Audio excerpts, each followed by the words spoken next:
Welcome home to USA Global TV and Radio, a place where dreams take flight, with authentic storytelling, diverse perspectives and meaningful conversations, where global stories unite and bridges are built beyond all borders. Discover world-class education, entertainment, hope and inspiration. Together, we're building bridges worldwide. Subscribe to our channel, USA Global TV. Download our app, USA Global TV.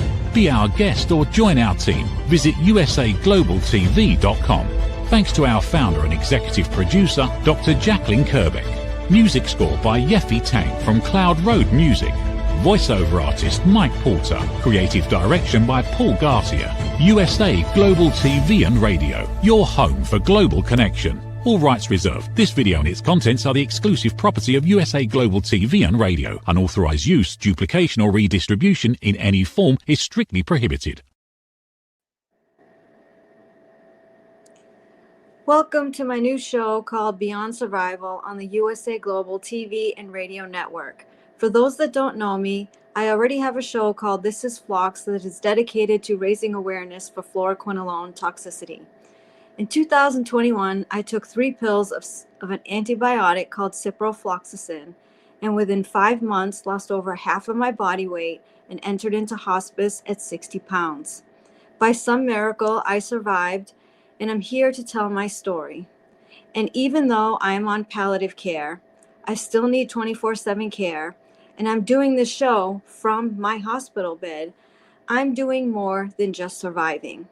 People ask me all the time, how did I survive? How did I stay mentally strong?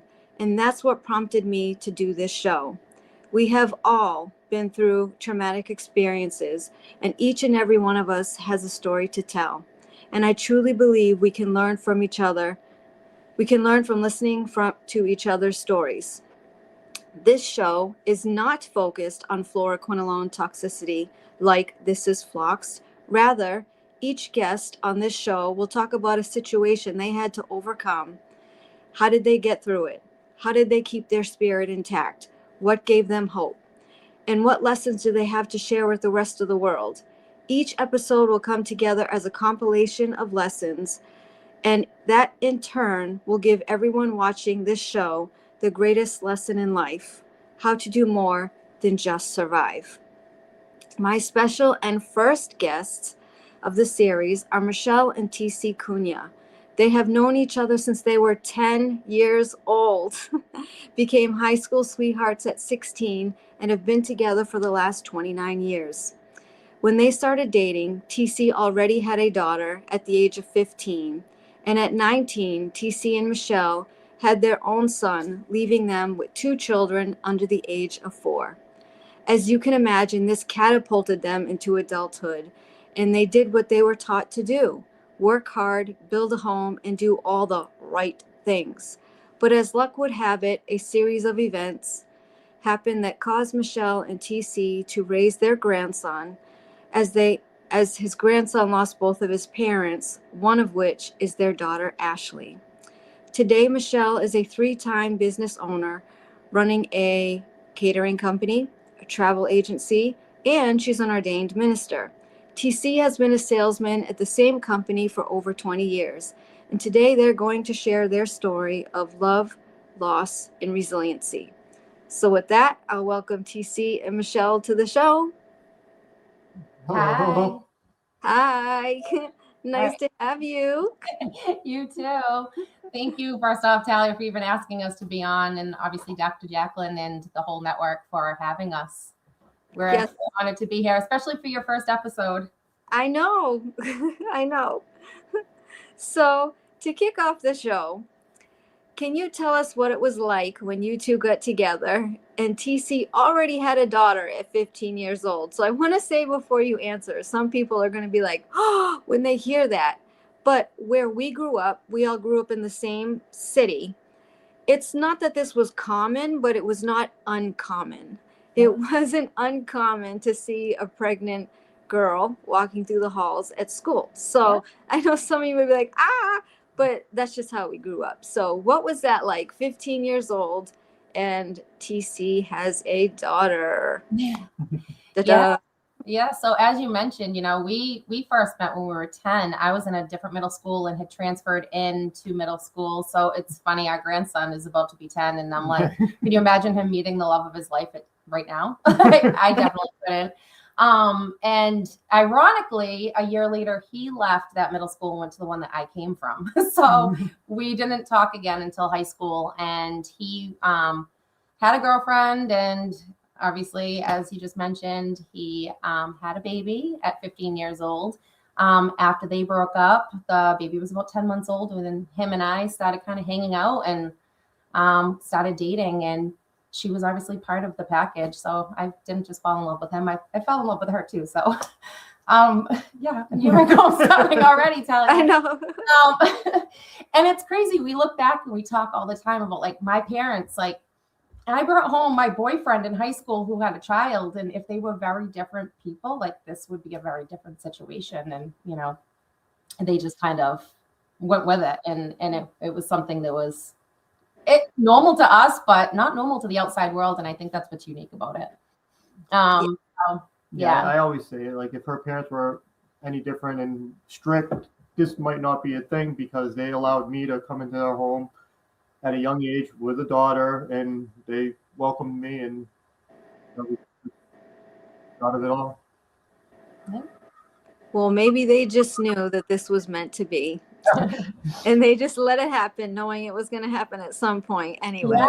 Yeah. And then we went on, like, I remember we were 17 saying we were going to, we actually laid out our budget. We had a bank account at 17 together. Like, this was already set in stone from the time we started dating, which is just wild. Purchasing furniture for an apartment we didn't have. Like, yeah.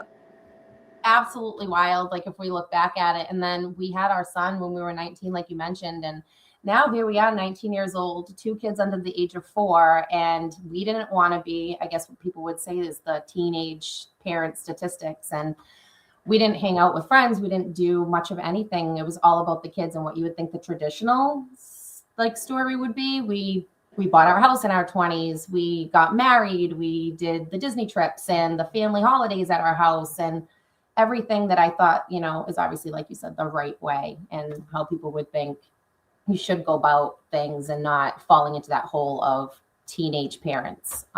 So we always thought, we went along the right path. And looking at this now as we're adults, it's like you were children raising children, right? You hadn't fully grown yet. So if I saw a 16 or 17-year-old girl right now who's like, yeah, my boyfriend has a baby, I'd be like, girl, what are you doing? Exactly. Like, I could never say that and say, it's your path. You never know what's going to happen. And now doing it in our 30s, when we started in our 30s, you look at it completely differently. Yeah, because we restarted in our 30s with our grandson. Yeah. Yeah. So, leads me to the next question, which we'll get into it, because this all did happen at such a young age. So I know, why don't we just say this? Can you please share whatever you are comfortable sharing about story of Ashley, which is TC's daughter at 15. This is who we're talking about, and became the both of your daughter, obviously. But can you please share with us what happened? Well, we got custody of her when we were 20. She was only 5 years old. So he was a 20-year-old guy getting custody of his daughter through the courts. So I think that was a huge deal. And then her mother pretty much was out of the picture after that. So pretty much doing it on our own with no help from her biological mother. And there was a lot of traumatic stuff that happened during the time her mother did have custody of her biological mother. And then after we got custody, we try to set the right path in motion with the family time and vacations and doing all the, like I said, the quote unquote normal stuff that normal families would do. Yeah, and we were the house where everybody kind of hung out and all the kids were here, and everything seemed really, really good until probably middle of high school time. Yeah, with her for the most part. It was starting to get around the wrong crowds, and she was the life of the party, always wanted to be involved. She was social. Yep, she definitely loved the social life, and if she wasn't involved, she had the FOMO, and there was always something.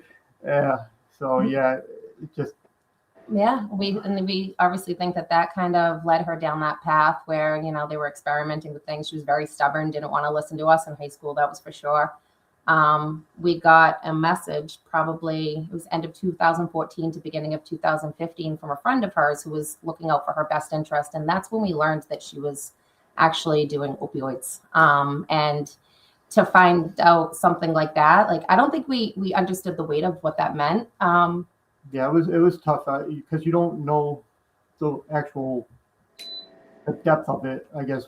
In a You better do terms. now, yeah, we You do know now. after the fact, but at first it's like, all right, maybe they're just experimenting, and you try to give her the good advice, and don't do these things, and it just spiraled pretty much from there. And then she ended up meeting our grandson's father, and he kind of had her on a leash. She ended up getting pregnant, and we thought that possibly was going to turn something around, and she'd say that there was something more to life at that point. But unfortunately, in 2018, just some people go through this for years and years and years, and within 3 years, she lost that battle to addiction, and we lost her in October of 2018 when her son was only 2 years old.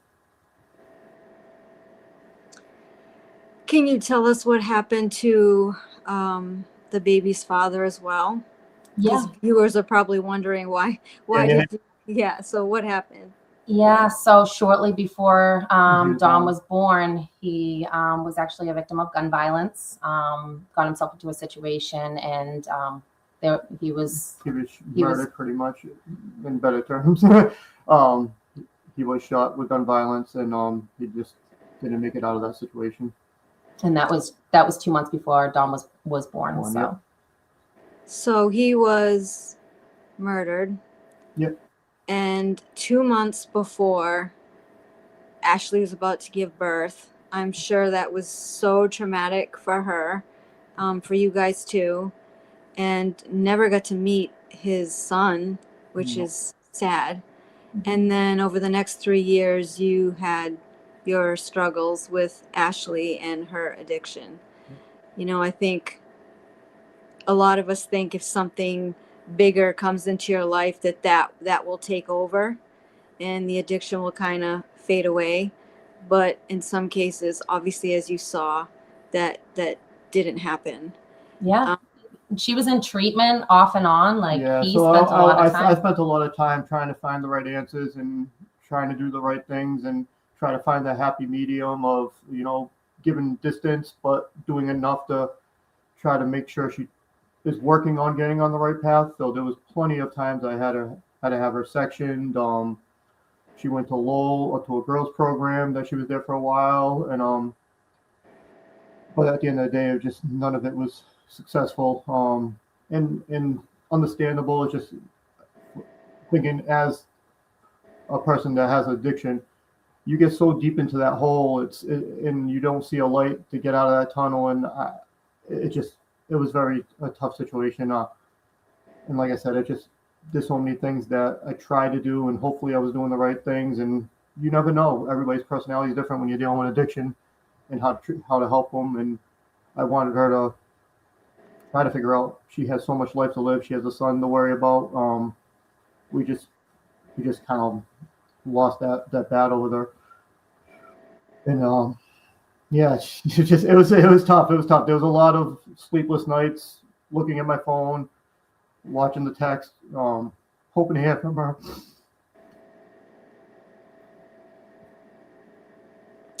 Was there ever a time where it seemed like she was going to come around and things were going to get better, and then you got your hopes up, and then Yep. Well, that's the thing.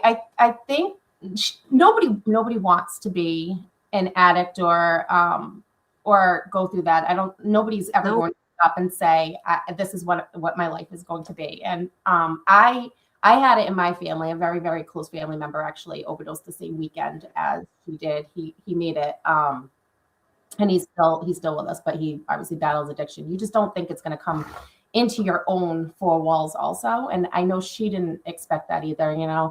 And they say with addiction, there's a lot of things with, you know, the mental health aspect of it, and somebody who has like ADHD, and she was diagnosed ADHD, and it's something It's compulsion. Yeah, it's compulsion. It's something she needed for herself. And once she was in it, and unfortunately, especially an opioid, it takes a hold of you. And she didn't want that. That final year before she passed away, just even the text messages with her, she's like, I want to get better. I want to be home. I want to raise my son. And I know she truly did want that. But we gave her opportunities to come home and stay home, and then we gave her the last opportunity, and she ended up overdosing in her bedroom on Christmas night. On a Christmas night, and Oh my God. that would have been her last night. But the guy she was talking to ended up calling me at like 2:00 in the morning, asking me to go check on her. And sure enough, we walked into her room, and she was pretty much laying. He had to perform CPR until they arrived. The ambulance and fire truck arrived, and they shot her with Narcan. And it was amazing that she woke up from that, because I thought that was probably the last time, from my experience, my first experience, I was seeing somebody like that. And there was really no life when I was sitting there on the phone with the 911 at the time, and pumping her chest, just hoping that she would wake up.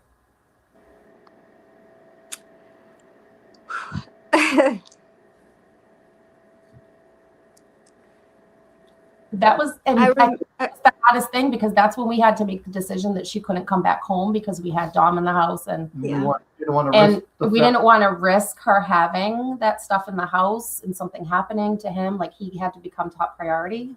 So he had her. That's when he had her sectioned the last time, and she was gone for like 7 months and was clean. And she ended up getting arrested out in New Hampshire in a sober house. And she was actually had nowhere to go in New Hampshire, and I didn't want her homeless out in a strange place. So I made the decision to go pick her up, bail her out of jail, and bring her back to Taunton. But she was staying with my mother, just till we could figure out the next steps. And we actually were waiting for a bed at Stepping Stone. And unfortunately, 3 days later, she passed away. My mother had called me and said that Ashley had locked herself in the bedroom. And I'm like, well, that's not abnormal. And so gave it a little bit of time. My mother had called me the next day, said she's still in there and she's locked in there. And I knew there was only two things that could have happened. She locked that door and walked out of that apartment to make it seem like she was in there. Well, she was no longer with us, and unfortunately, she was no longer with us. I remember when this happened, and I kept thinking, oh my God, how are these two going to get past this? They've been struggling for so long with this, and obviously there was no shortage of love for your daughter. That was very obvious. So I think the hardest thing is, you can post on, say, social media and say, my child has this illness and I'm asking for prayers. And that's one thing. There's such a stigma around addiction that, one, you don't want to put that person out there, but two, it's how do people look at you or perceive you? We're an open book. We're the type that, we'll tell you anything. We'll share anything. And at the end of the day, though, we weren't putting her stuff out there. So I don't think a lot of people outside of our inner circle would have even known that that's what we were going through. Yeah. And, I truly believe that one of the worst tragedies for a parent is to lose a child. You always think you're going to go before your children. And oftentimes when children pass away, like for you, you said it was October 2018, right? They get stuck in 2018 for a little while, or sometimes they get stuck in 2018 forever. But you guys didn't do that. So how did you keep going? Like, what kept you moving forward? Well, there wasn't just one thing. And we lost a child and gained a child. There was that aspect of it. It wasn't just we had lost, we actually gained. So even trying to balance all that out, even to this day, I still will walk over into the living room and see him sitting there And I'm like, wow, how did this all happen? How did we get here? Yeah, it is amazing. And obviously we had another child. Our son was 18 at the time that she had passed away. So he wasn't young. He had already graduated high school and all, but you know, at that point, there's other people who are also dealing with it, not just us. So. And yes, we took our time to grieve, and it's just life moves on. It really does. And it's either you can't change what's happened in the past, you can only affect what's going on in the future. So I mean, I always try to keep that mentality going forward. But yes, I could just be driving on the road and think about it and bust into tears. It's just it almost doesn't feel real. There's sometimes where like she was gone for so long at times that you don't even realize that it's still reality until it reminds you, even 8 years later. Yeah, I don't think wounds like that ever heal, no matter how much time has passed. So I'm going to ask you guys this question. Now that all these years have passed, these 8 years, if you had 1 hour with Ashley today, what would you say to her? I think that's the hardest one, because I think your first go-to is, you know, why, what could we have done differently, and ask her those questions. But I think that that's a huge waste of time. Well, I always say, like, the life she was living must have been miserable for her. We just want to know that she's happy now and that this was the right. And I just want to know that she's at peace. Like, that was really what maybe got me through it. It's just thinking she's at peace now. Because I knew what had been done living that life. But yeah, it's just, I would just want to know that she's loved. She was always loved. I mean, I grew up with her. I had her. I was 15. She was a bit part of my life and my growing phase. So yeah, I would just want to make sure she's at peace and just let her know she was loved, and we all miss her. And she's missing out on so much. I think that's the biggest thing, is if you have that 1 hour, is just to kind of show her, talk to her about what, you know, what's been going on, you know, what does she think? And she has a nephew now, and yeah, there's a lot that she's missed in the last 8 years. And my son loved her to death. Our son loved her to death, and like, I mean, everything. He puts her in the forefront with his son, and you could just tell he wishes she was here to see him grow up and have a kid and see her nephew. Yeah, it's tough. It's tough. Just thinking about it, it brings up all the emotions. Yeah, I understand that. Thank you for sharing that with me. I know this isn't easy, but if there's one thing I know she knew she was loved. And if there is somewhere up there, as they say, you know, when she's looking down, I'm sure she knows how blessed she is that you two have taken over and take such good care of Dom for her. And you really do honor her memory all the time, which is very admirable. No matter how painful it is, you still honor her and talk about this.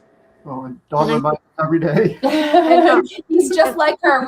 We called her, we always said she had Ashleyisms, and he has Ashleyisms. It's just the most wild thing, because he didn't really know her. He was 2 when she passed, and he laughs just like her. And the laugh is something that I love the most about her, was the way she laughed. He does the exact same laugh. So it's almost like we get to relive that. And sometimes we say that, like, his humor and the way he brings up things. Like, I got into a car accident. It's like, oh, somebody doesn't know how to drive. And that's exactly how she would say it.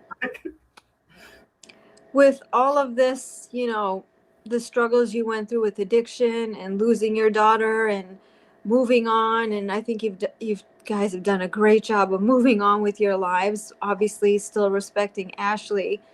What's the biggest life and lesson that you've learned so far that you could share with other people? If you could give them one lesson, each one of you can respond, or the both of you together, it doesn't matter. For me, it's like nothing's really that important. Your life could change at any moment.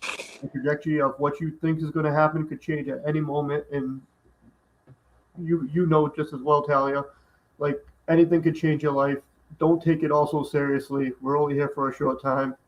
Yeah, it's just I try not to worry about all the materialistic things, and I just want to enjoy life with my family, live peaceful. And at the end, you watch these interviews with older people, and they kind of say the same thing. Like all those little minute things, they're really not important. They don't matter when you get to the end. Once you get to the end, you wish you had more time. Yep. Trust me, I get that one for sure. My big thing is also, I think people don't realize, again, there is the stigma in our situation, which is, not unique. I had posted, and it's funny, Talia, when you had asked me to do this, I was like, what's our story really matter? And I know I've said that to you. And then 2 weeks later, one of my Facebook memories popped up, and I had shared 10 months before she passed that 136 families had lost a loved one to an overdose every single day in the year prior. That has doubled now. And I think that's the biggest thing, is to know that there is almost 300 families losing their loved one to an overdose every single day. So like those numbers are astounding, and it's just as big as any other type of, disease or things that are taking our loved ones. And the numbers are huge. There's more people than that are going through this. And I will post the littlest snippet about her, and people will reach out to me. And I have moms that reach out and say that they're currently going through it and they don't know where to turn. They can't talk to anybody about it because they're afraid to. They're afraid of how they'll be looked at. I remember seeing on social media people before Ashley passed saying very derogatory things about people with addiction, and me sitting there wanting to scream through the computer and be like, you have no idea.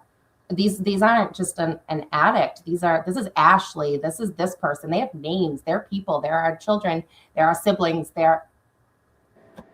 And it was tough because when she passed and we posted how she passed, we actually got posts from some of those same people saying, wow, like these are great parents. You would never have expected this. And I'm like, maybe that puts it into perspective for some people. So I feel for the people. Yeah, I feel for the people who are currently going through it, who feel like they have this cloud over them, because we were there. We were in that cloud, and we know what that felt like. And it is freeing to not have that cloud over us, and to be able to talk about it and let people know that, if you do ever want to reach out, I'm completely here. I've found tons of resources on top of that for people who are going through it.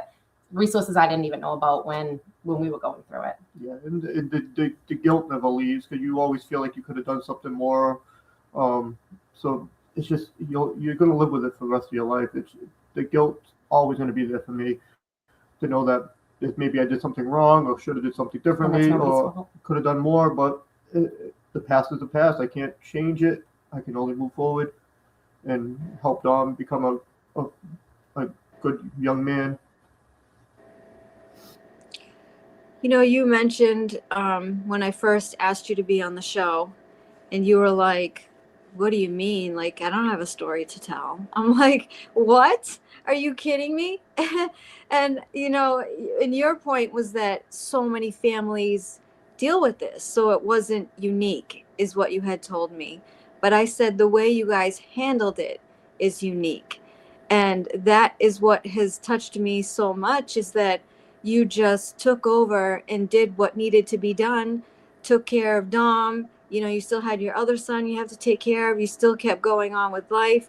And the fact that you look back and think that you didn't do anything extraordinary actually says a lot about the two of you as people, right? Because it is extraordinary. You did it without thinking. You did it out of love. And for me, I just have so much admiration and respect for the both of you. Seriously, because there are lots of people that would not have taken that her grandson, that would not have dealt with her addiction, right? But you guys did. You did it all the way to the end and beyond, right? You're still doing that now.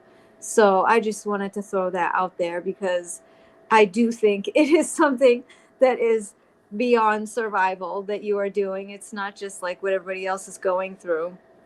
And the other thing I wanted to ask you, when you were saying people were reaching out to you and stuff like that, what advice could you give to the viewers or share who are going through something as similar as you. Like right now, they were going through this with their son, their daughter, their mother, their father, whoever. What advice would you have to share with them?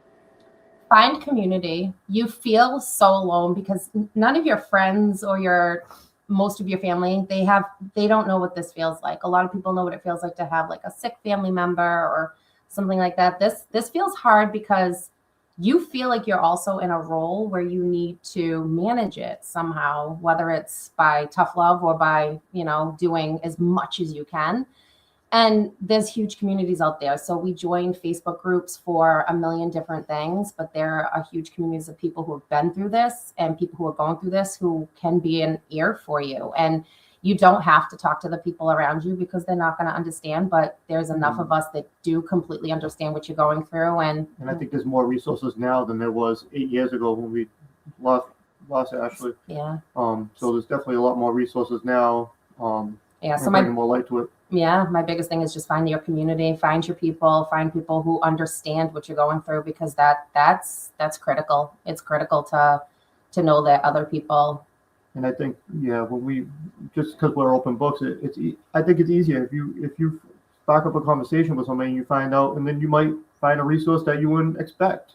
I had that happen during a work call, and the lady actually worked for some kind of counseling. I don't remember the name of it. It was 8 years ago. But there was a group of parents that would get together at the local high school, and they would discuss their troubles with their child, a family member, whatever it was. And some had lost children, some were dealing with it currently. But there was groups that you can go sit down at once a week and be able to be around people discuss who know people what you're that know going what through. you're going through. Mm-hmm. How do people find these groups? Online? Like, how did you find them?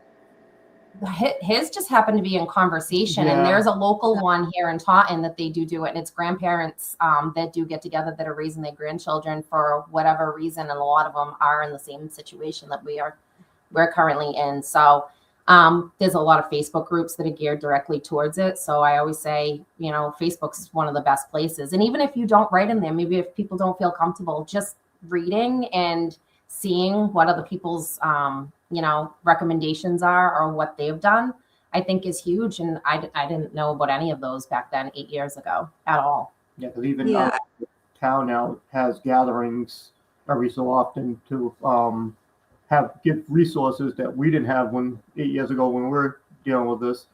So now there's a lot more resources that are available, especially if you look for it.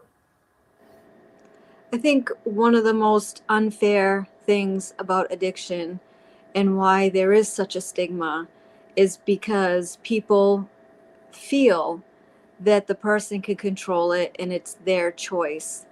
And if you actually do research on addiction, or if you have an addiction yourself, you'll see that addiction truly is a disease. And some people that have diseases get very upset, like, I have a disease that wasn't my fault. This person has a disease because they're choosing to do X, Y, Z. And I think it's very unfair. And I think that these people lose compassion because people don't understand that it is something chemically. It is a disease. I truly, truly believe that. And if the viewers are out there watching this believing that addiction is a disease, then you know how hard it is to get anybody past it. Yeah. Any kind of disease, you never know the outcome. There's no right or wrong. There's no complete handbook. You know what I mean? And so true.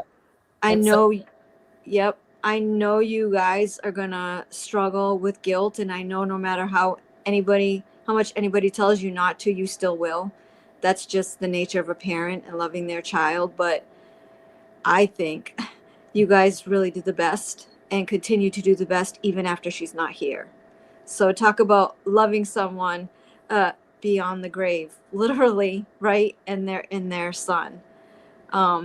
She had some great people that loved her. She had some friends who were on a really good path who would reach out to us, and they still do to this day, but they wanted the best for her. They tried to help. She has cousins who she was very close to. She just didn't know how to hold on to that love and receive it the right way, and she kind of pushed the Push people people away away, who yeah. really wanted to help her. And like I said, like I still connect with some of those friends, and it's, you know, seeing them. And she had friends who were also in the same path of addiction, and I'm proud to say that they're in recovery and they're doing well. And I'm so happy for them, because they could have, the same thing could have happened. And some of them have.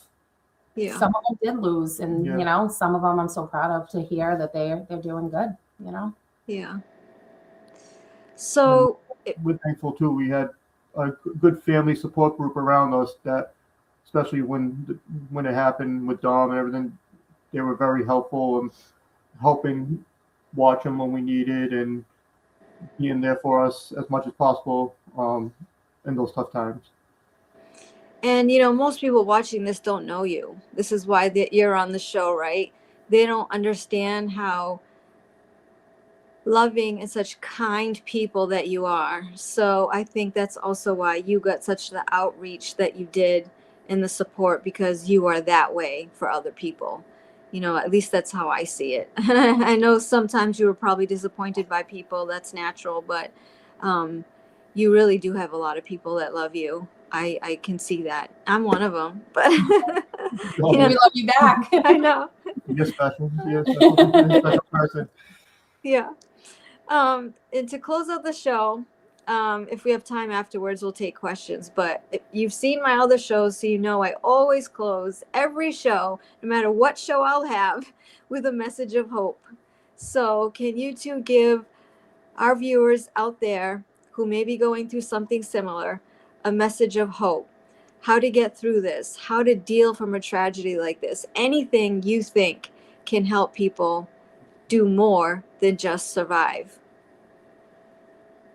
Well, we're fortunate because we have each other. A lot of people don't have that. So I guess it's just literally finding somebody that you can lean on, and somebody who, you know, can hear you when you're breaking down. Or Well, yeah, because these situations usually could break up a family, and I think it probably made us stronger after it all the dust settled. but just having somebody who, again, think you can break down with, or 1 minute and then go to joy the next minute. But find the joy. Don't stay in the hard, but acknowledge the hard, and know that each day you're not going to move on without them. You're moving on with that person. Even though they're gone, they're still here. They're still, you know, we still have memories. Things pop up, and we get to smile at that, and we get to say, at least we got to love them, you know. So Yeah. She's a very lucky but unlucky girl. good way of putting it. Yeah. Yeah. So do you have anything else to add before I see if there's any questions or comments that people would like to share with you?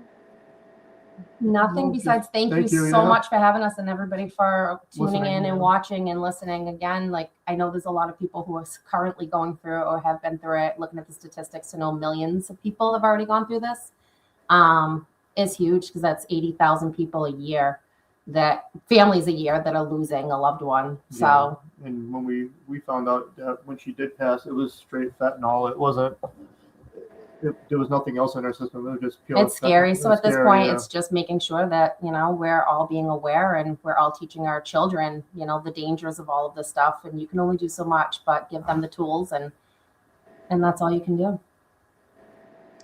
Yeah, you know the theory behind, like, the point behind this show is that when something happens to you, you can just literally be breathing, just surviving. For a long time, that's all I was doing, is just surviving. But there comes a point where you want to do more. And I think that's what, you know, we're trying to get through to the viewers today. How do we get beyond survival? How do we keep going and honoring people's memories, or whatever the situation is? So I thank you both so much for being my very first guest on my new show.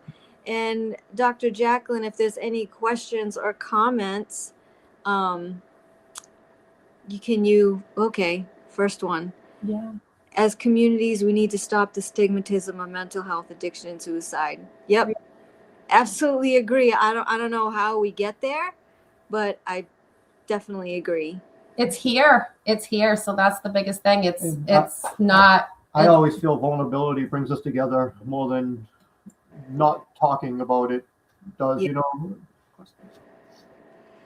Not talking about it doesn't raise awareness. No, yeah. I think being vulnerable and talking about the situation brings awareness. Yeah. We have Carolyn. This is a friend of mine. It matters. I lost my best friend to it. We need to talk and tell their stories. I'm so sorry. To hear that.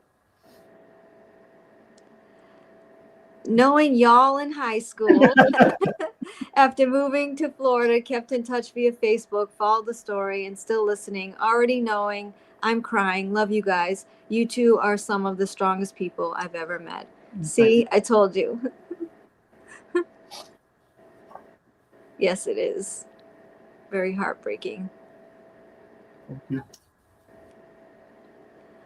But here they still are, sharing the story, as painful as it may be. And she says, your story is absolutely extraordinary. Young parents going through everything in life and coming out stronger as a family is absolutely amazing. That's right. That's why I said you were children raising children. You were still growing yourselves and still trying to come into your own. And look what you've become. Look what you've done. It's absolutely extraordinary. It truly is. And that's why I wanted you to be on my show. I think people can learn a lot from the both of you and your story. And, you know. She got my link. There we go. Thank you. Yep. Yeah. So anybody who's watching who wants to reach out, if you're going through it, I have moms still to this day. Like even recently, I had a mom reach out saying that she was trying to find her child because she knew that they were back into the thick of it, and she was scared. She was really, really scared while I was talking to her. And as much as I'm a huge empathetic person. Like my empathy is massive. It's in my bones. And I feel like, and I know I've gone through it, so it's easier for me to feel that, and it's heavy, but I'm here. Like, I get it. So if somebody wants to message or they just need to talk and just scream, cry, freak out, or ask questions, like, we're here. Anything else, Dr. Jacalyn, or is that it? Looks like that's it. I think they would come up. So thank you both so much again. Thank you. For being on my show and for sharing your story with me. Thank you. I love you both. We'll talk soon. All right. Thank you, Talia. Thank you, everyone. Well, that concludes my first episode of Beyond Survival. And starting next month, I will be doing 2 shows a month. This is Phloxed and Beyond Survival. And actually, next month is only a few days away. So I'll see you all very soon. Thank you, and be safe. USA Global TV and Radio proudly presents Tracy Cram Perkins, a dementia caregiving survivor teaching how to balance care with peace of mind. #1 resource for dementia caregivers. It's the book Dementia Home Care: How to Prepare Before, During, and After. Over 17,000 copies sold of this must-have guide. And now a testimonial from Tracy Smith. If I was to describe this book to someone who is going through a similar situation, I would underscore how important it is to have some sort of a tool or a guidebook to help you through certain stages. And there's so many, it's such an unknown topic to the average person. And to have this as a reference is essential. It's going to help you get through it personally, as well as help your loved one manage. To learn more, go to TracyCramPerkins.com. Tracy Cram Perkins is an award-winning author. She's also the host of Dementia Home Care television show. Watch it here on USA Global TV and Radio. In a noisy world, true connection begins with listening. Elevated listening transforms every conversation in just 5 simple steps. Pause and breathe. Set your intention. Listen with curiosity. Reflect back. Agree on one next step. Join the Listening Mentor on Let's Finally Talk with Dr. Jacalyn Kerbeck, the Listening Mentor, where we help you find inner peace, one conversation at a time. Streaming every day, Let's Finally Talk TV show with Dr. Jacalyn Kerbeck, only here on USA Global TV and Radio. Subscribe to our YouTube channels to watch and engage with all our content. Thank you, viewers and listeners of USA Global TV and Radio, for joining us today. We're honoured to have your time and attention as part of our global community. At USA Global TV and Radio, we believe in the power of authentic conversations, meaningful connections, and creating a world of possibilities together. Want to be part of something bigger? Join our team of elevated listeners at usaglobaltv.com, a space where your voice matters and your ability to listen transforms relationships. Stay connected with us across all our platforms for thought-provoking discussions, expert insights, and empowering stories. Subscribe to our channels at youtube.com/c/usaglobaltv. Follow us on social media and explore the endless opportunities we're creating for growth, learning, and inspiration. Together, we're not just broadcasting, we're building bridges and changing lives one conversation at a time. For inquiries, contact us at info@usaglobaltv.com. Produced by Executive Producer and Director Dr. Jacalyn Kerbeck. Voiceover by Mike Porter. Creative direction by Paul Garcia. All rights reserved. Visit usaglobaltv.com to view our full terms and conditions.